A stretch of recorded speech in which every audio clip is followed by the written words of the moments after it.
ಎಲ್ಲರಿಗೂ ಶುಭೋದಯ. ನಮ್ಮ ಯೂಟ್ಯೂಬ್ ಚಾನಲ್ಗೆ ಎಲ್ಲರಿಗೂ ಸ್ವಾಗತ.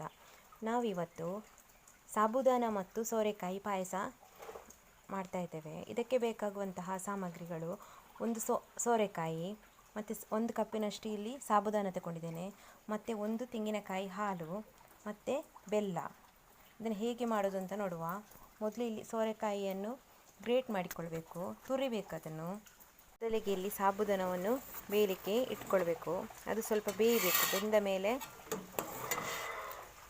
ನಾವಿಲ್ಲಿ ಸೋರೆಕಾಯಿ ತುರಿದಿಟ್ಟದನ್ನು ಹಾಕಿಕೊಳ್ಳುವ.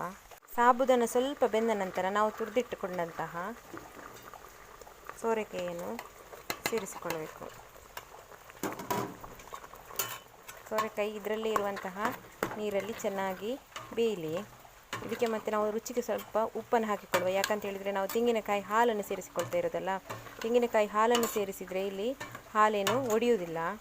ಆದ ಕಾರಣ ಇದಕ್ಕೆ ರುಚಿಗೆ ಒಂದು ಉಪ್ಪನ್ನು ಸೇರಿಸಿಕೊಳ್ಳುವ. ಉಪ್ಪು ಹಾಕಿದರೆ ಪಾಯಸ ಬಹಳ ರುಚಿಯಾಗಿ ಬರ್ತದೆ.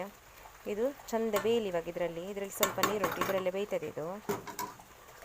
ಇವಾಗ ಸೋರೆಕಾಯಿ ಮತ್ತು ಸಾಬುದಾನ ಇವಾಗ ಚೆನ್ನಾಗಿ ಬೆಂದಿದೆ.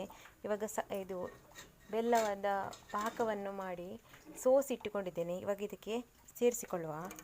ನಿಮ್ಮ ರುಚಿಗೆ ತಕ್ಕಷ್ಟು ನೀವು ಬೆಲ್ಲವನ್ನು ಹಾಕಿ. ಸಿಹಿ ಕಡಿಮೆ ಇದ್ದವರು ಬೇಕಾದರೆ ಕಡಿಮೆ ಹಾಕಿಕೊಳ್ಳಿ.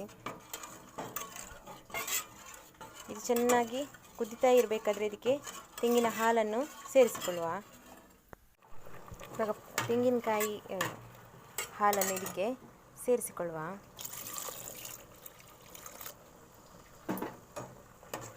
ತೆಂಗಿನಕಾಯಿ ಹಾಲು ಹಾಕಿದ ಮೇಲೆ ಇದು ಚೆನ್ನಾಗಿ ಕುದಿಬೇಕು.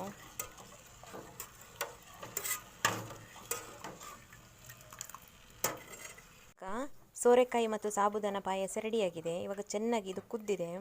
ಇದು ಕುದ್ದು ತಣ್ಣದಾದ್ಮೇಲೆ ಇದು ಇನ್ನೂ ಸ್ವಲ್ಪ ಗಟ್ಟಿ ಆಗ್ತದೆ. ನಿಮಗೆ ಇನ್ನೂ ಗಟ್ಟಿ ಬೇಕಂತ ಹೇಳಿದರೆ ಸ್ವಲ್ಪ ಅಕ್ಕಿಯನ್ನು ನೆನೆಸಿ ಅದಕ್ಕೆ ರುಬ್ಬಿ ಸೇರಿಸಿಕೊಳ್ಳಿ.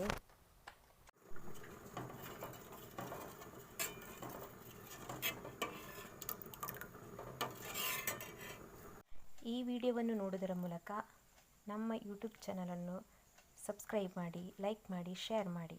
ಇವಾಗ ಆರೋಗ್ಯಕರವಾದಂತಹ ಸಾಬುದಾನ ಸೋರೆಕಾಯಿ ಪಾಯಸ ರೆಡಿಯಾಗಿದೆ. ಧನ್ಯವಾದಗಳು.